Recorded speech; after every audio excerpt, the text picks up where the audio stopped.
deveria ser construída dentro da escola para refletir outras possibilidades que não simplesmente essa denúncia, né? Criando um professor que na verdade não é um sujeito político e simplesmente marginalizando esse professor, como aconteceu no período da ditadura, né? E isso é extremamente problemático que estamos vivendo nesse momento, que deve ser trazido e discutido por toda a sociedade. Então, Flávia, o que você me diz, o que te traz assim felicidade dentro desse turbilhão de problemáticas, mas que existem também coisas que são positivas, né? Ações positivas, comportamentos positivos. Então, assim, o que te traz felicidade dentro desse processo da construção de uma pedagogia plural, de uma pedagogia diversa? Acho algumas coisas me trazem felicidade. Por exemplo, me traz felicidade quando um educando consegue refletir essa estrutura e Sim. se pensar a partir de um outro lugar e não no lugar que lhe foi estabelecido, que lhe foi pensado a partir de um viés racista. Me traz felicidade professoras negras, por exemplo, conseguindo se pensar a partir da sua própria identidade, né? Que eu considero que ser professora dentro desse espaço é refletir a própria identidade, que é algo que não nos foi possibilitado, não é porque somos educadoras que automaticamente estamos pensando na identidade, porque estamos também cidadãos dentro dessa sociedade que é racista. Muitas vezes vamos discutir essas políticas quando já estamos docentes. Sim. Isso é uma coisa que me traz felicidade. Me traz felicidade quando alguns, né, brancos, que às vezes são exceção, conseguem refletir a importância de uma educação antirracista. E isso é algo que me gera algumas microfelicidades e felicidades extremas, né? E é isso. E vergonha, né? Tem muitas coisas que são uma vergonha. Nossa, que a gente olha assim e fala, nossa, que vergonha alheia. Mas, assim, o que te traz vergonha mesmo dentro desse processo, né? A gente está em um governo extremamente conservador, né? Extremamente incisivo e que potencializa vários discursos, discurso de ódio, discurso de armamento, de encarceramento, né? De uma educação cristã, heterocristã, que está sempre pregando esse kit gay, que foi um fake news, que está sempre pregando coisas que realmente não existem, né? Que ultimamente o diálogo sobre sexualidade tem chegado de uma forma tão sutil, né? A gente, para falar sobre essas questões, a gente tem que ir na malemolência para rolar esse debate. Então, assim, o que te causa vergonha dentro desse processo? Assim, que você olha assim e fala, nossa... Me causa vergonha, primeiramente, a situação que o país chegou ao ponto de ter elegido um homem como Bolsonaro, por exemplo. A que ponto caminhamos, sabe, de discussão. Sim. Mas me causa vergonha extrema a quantidade de jovens negros que na verdade, o Estado extermina todo final de semana numa cidade preta como Salvador. Isso é algo que me causa vergonha pensar que enquanto sociedade estamos estagnados ao ponto de não pensar, não criar nenhuma estratégias macros mesmo, de repensar a estrutura para que isso seja de alguma forma sanado ou repensado. Isso é algo que não só me incomoda, me causa vergonha mesmo. Me causa vergonha ver de que forma isso é exposto diariamente em programas sensacionalistas. A dor de mulheres negras cotidianamente sendo levadas a formas variadas de adoecimento psíquico. É algo que realmente tenho vergonha de ver como o Estado tem nos matado. Né? Não somente vergonhoso, mas é triste vergonhoso também, e triste. Porque isso, de uma certa forma, acaba atingindo a gente também, né? Nossos primos, nossos irmãos, que às vezes viram uma estatística, né? Exterminado dentro desse processo e a gente fica à mercê do nosso povo, né? Porque a gente acaba encontrando mesmo acesso, estrutura, se fortalece dentro desses projetos que são desenvolvidos mesmo na comunidade, que você encontra pretagogas como Flávia, né? Como Márcia Nascimento, você encontra mulheres como Daiane Rosário e acaba se inspirando mesmo a estar em outro espaço, né? A construir outras coisas, porque às vezes é tão colocado aquilo ali, né? As pessoas, o sistema, a sociedade fortalece isso de uma forma tão grande que às vezes a gente nem se vê na universidade, né? Eu mesmo lembro quando eu passei no vestibular, eu nem queria olhar a lista, porque eu falei assim, que nada, que menina, passei nada, e quando eu fui olhar eu tinha sido aprovada, tipo, na primeira chamada, eu não acredito. Mas como o racismo acaba afetando a gente mesmo de uma certa forma, porque a gente passa a não acreditar nisso. E desse processo a gente vai encontrando pessoas, filmes, séries, coisas que vão fortalecendo a nossa identidade, né? A nossa autoestima. E aí desse processo eu queria saber de você o que te representa. Então, Paulinha, me represento muito, além de todo o movimento de mulheres negras, o movimento de lésbicas negras, me representa também essas pretagogas, né? Essas mulheres que estão na educação, repensando a estrutura da educação, ressignificando esses corpos nesses espaços, a própria estrutura de metodologia, de currículo, repensando também as maneiras como dialogam esses corpos dentro desses espaços. Essas são mulheres que me representam integralmente.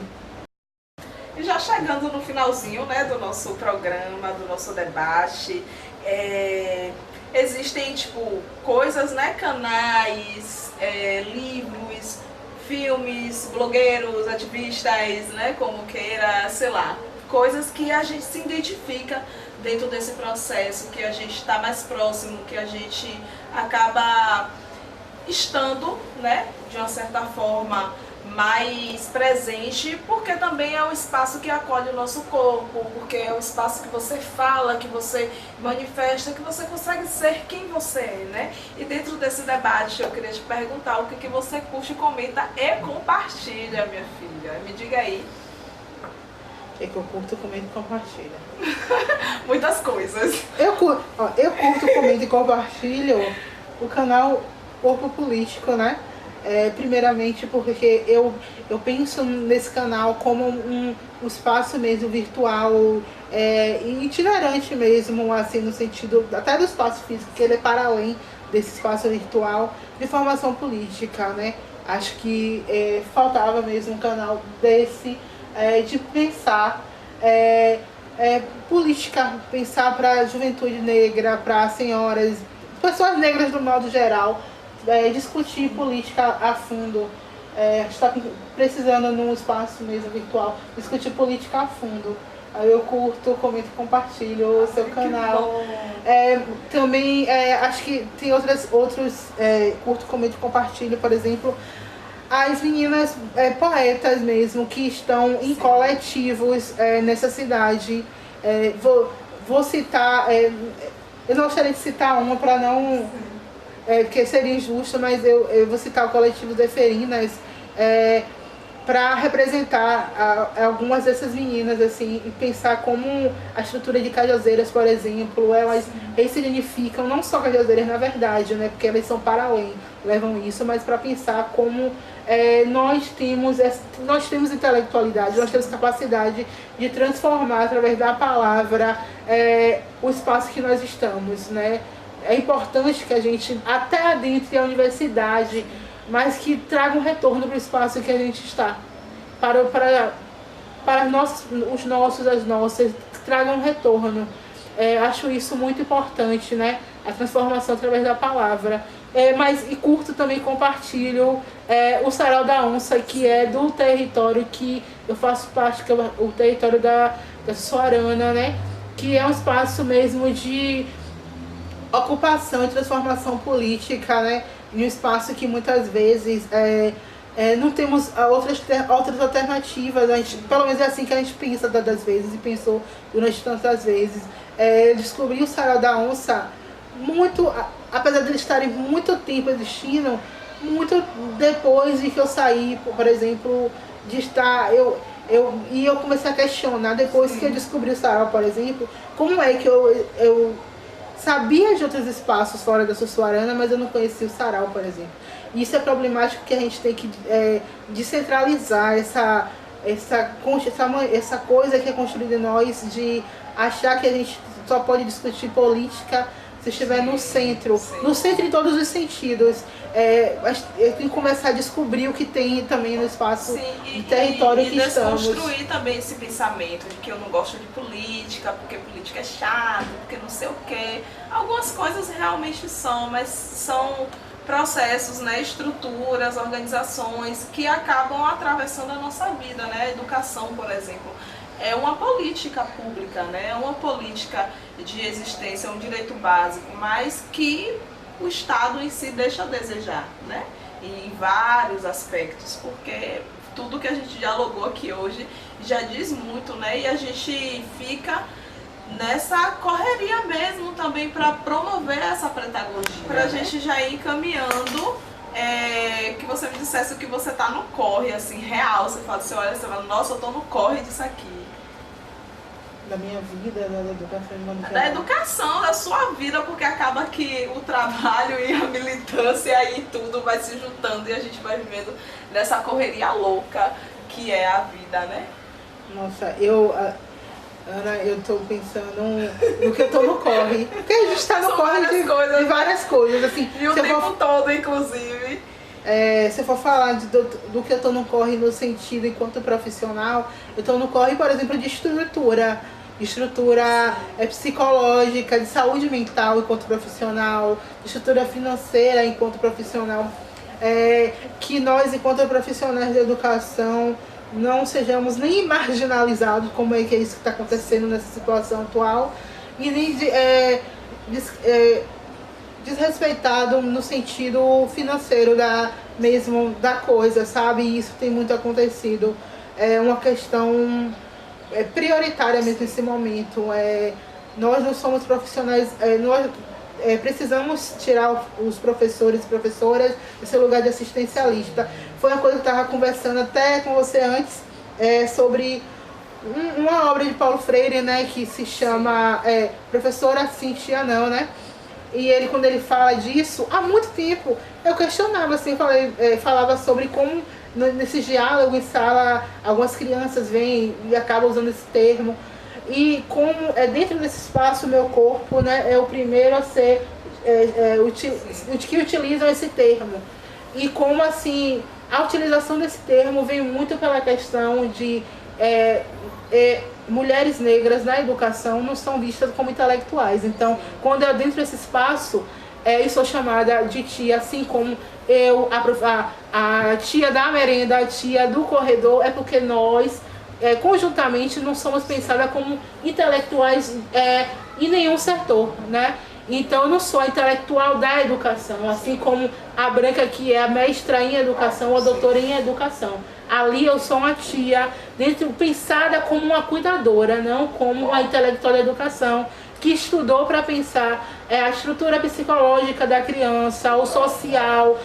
Não, eu sou pensada como uma cuidadora, e esse é o papel que muitas mulheres negras são colocadas. Então, estou muito no corre para pensar essa estrutura, né, de gênero e racial que nós, mulheres negras da educação, estamos sendo colocadas, e essa é a questão do porquê nós muitas vezes ganhamos pouco nessa área também, do porquê essa área é desvalorizada. Discutir o racismo na educação é discutir o porquê essa área, discutir gênero e raça também, na verdade, é pensar por que essa área é muitas vezes desvalorizada financeiramente, no sentido de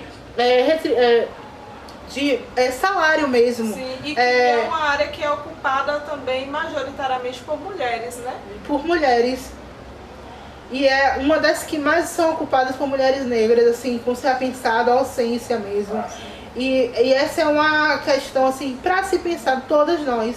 Porque quando se vai discutir salário, discutir por quê, entre todos os profissionais da docência, a profissional da educação infantil e do ensino fundamental, que é a pedagoga, do porquê que é uma das que ganha menos, é discutir que tem uma questão de gênero e de raça aí.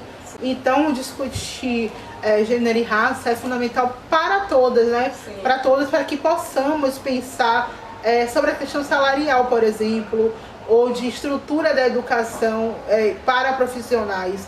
Todas devem, para todas, tá no corre mesmo, discutir essa questão de gênero e raça que há na área mesmo da pedagogia. Então, é fundamental, estou no corre dessa discussão, estou no corre mesmo de discutir aqui na Bahia, por exemplo, a educação pública na Bahia, por exemplo, é uma questão problemática. Todo mundo também, não só eu, tem que estar no corre de pensar esse governador do estado que tem exterminado a educação pública. Não aceito dizermos que somos de esquerda e não questionar o governador do estado da Bahia na maneira que ele tem levado a educação. A juventude negra em si, né? A segurança exatamente. Pública. Não só na educação, na verdade, na segurança pública, porque na verdade na estrutura foi que a gente estava falando, né? Velho? Porque se a gente for fazer uma análise, por exemplo, dos movimentos que ele tem feito na questão rural, na questão da educação, nas escolas, ele fechou várias escolas estaduais, né? Então, assim, como é que você se desloca da sua periferia? Às vezes você não tem transporte, às vezes existem outras questões sociais ali daquele território que você mora que você não vai em uma outra escola. Então, assim, ele não faz uma análise sobre essas questões territoriais que também tem nas nossas periferias, né? E que também estão relacionadas ao acesso à educação, né? Então, ele é o ó, né? Fiquei aí quase 3 meses sem estudar, com a faculdade em greve, porque ele não liberou verba para a nossa universidade estadual. Então, assim, são processos que uma pessoa que se diz de esquerda, né, que se diz progressista, enfim, não deveria estar tomando, né? E a gente vai ver que é justamente isso que você falou mais antes, né? Como a política tem sido também um meio de desmonte da educação pública, né? A gente tem um governo que é de desmonte de educação, né? O Futurice, a gente mais à frente vai discutir, vai falar sobre o Futurice, mas é para Futurice para fora da universidade mesmo, porque se a gente for fazer uma análise do projeto educativo que está sendo proposto, não é um projeto que abarca os nossos corpos. Eu não tenho como bancar todos os meus livros que eu vou estudar, todas as minhas despesas universitárias, e não estar dentro da universidade pública, enfim, ter que pagar por essa educação. Então acaba que a gente fica de fora mais uma vez, né? Não, e é um governo também que tem produzido todo esse militarismo que os próprios militantes de esquerda criticam no governo fascista que foi eleito para a presidência da República. Então é muito problemático, sabe, o que tem acontecido nas escolas públicas nas periferias. Assim, é algo para a gente se questionar qual é o nosso posicionamento real, assim. Não existe meio termo quando a gente vai discutir a sobrevivência de pessoas. Ou vai ou racha, né? Ou vai ou racha. Ou vai ou racha, de verdade, porque cada vez mais a gente morrendo em massa, e é em massa mesmo. E cada vez menos também a gente vendo isso ser tratado pela grande mídia, né? Pelos representantes políticos de uma forma mais séria, né? Então, quando a gente tem, por exemplo, a Talíria, a Áurea, a Benedita, que vai fazer uma denúncia, o cara vem, quebra uma placa, ele tá dizendo ali, de uma certa forma, de que isso para ele não importa. Genocídio?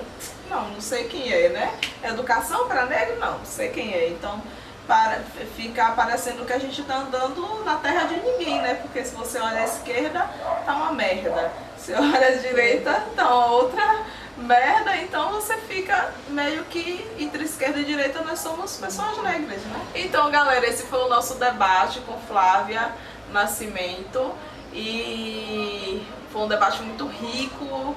Eu espero que vocês tenham gostado. Deixem aqui nos comentários o que vocês acharam desse retorno pra gente, que vai ser muito legal. Acompanhe, se inscreva no canal, compartilhe, chame a galera pra assistir, manda pra todo mundo aí, pra sua mãe, sua tia, sua avó, seu primo, vizinho, aquele menino lá da escola. Manda pra todo mundo, parceira. Não pode ficar sem mandar, tem que curtir. curtir, compartilhar e comentar, viu, gente? Se inscreva no canal. E eu vou passar a palavra para Flávia falar um pouquinho pra gente. Gostaria de agradecer, né, esse convite. Foi muito produtivo mesmo estar aqui.